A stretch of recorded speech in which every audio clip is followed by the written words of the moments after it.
को मौत भी कबूल है। अच्छा सलामत तुम हुक्म करो, फायरिंग करो। फौरन कलाशनकोव उठाया, उनके सर के ऊपर से फायरिंग किया।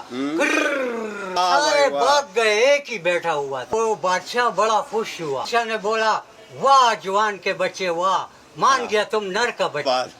सब के सब भाग गए, 100 में से तुम एक नर आदमी निकला। मेरे को 2 करोड़ रुपए इनाम, मेरे साथ खाना खाने चलो।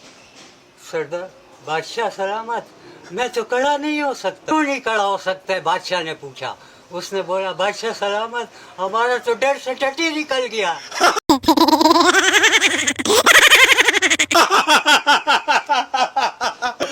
बादशाह को यह सुनकर बहुत बड़ा गुस्सा आया। बहुत जालिम बादशाह ने, जो बहुत बेरहम बादशाह था, जालिम बादशाह, उसने बोला, दफा हो जाओ खंजीर के बच्चे। तुमसे तो वो अच्छे थे जो भाग गए, कम से कम टटी तो नहीं किया, तुमने तो सारा घर कर दिया। जो सारा खराब का बच्चा। उस बेचारे ने थप्पड़ खा के मर गया। बोले इसको गन। एक आदमी से लोगों ने पूछा, भाई तुम किस दिन मरेगा?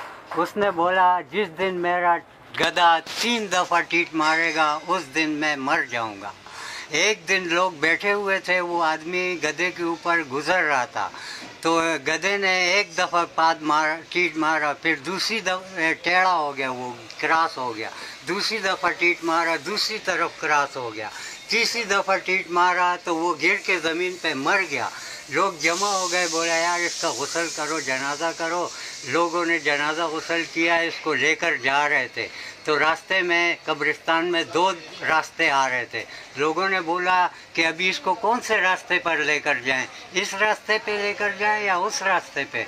तो उस मुर्दे ने जनाजे से सर उठाकर बोला, जब मैं जिंदा था तो मैं उस रास्ते से जाता था। तो उसमें एक गुस्से वाला आदमी था, उसने उसको जोर से थप्पड़ मारा, बोला ड्रामेबाज के बच्चे, तुमने ऐसे ही हम लोग को तका दिया।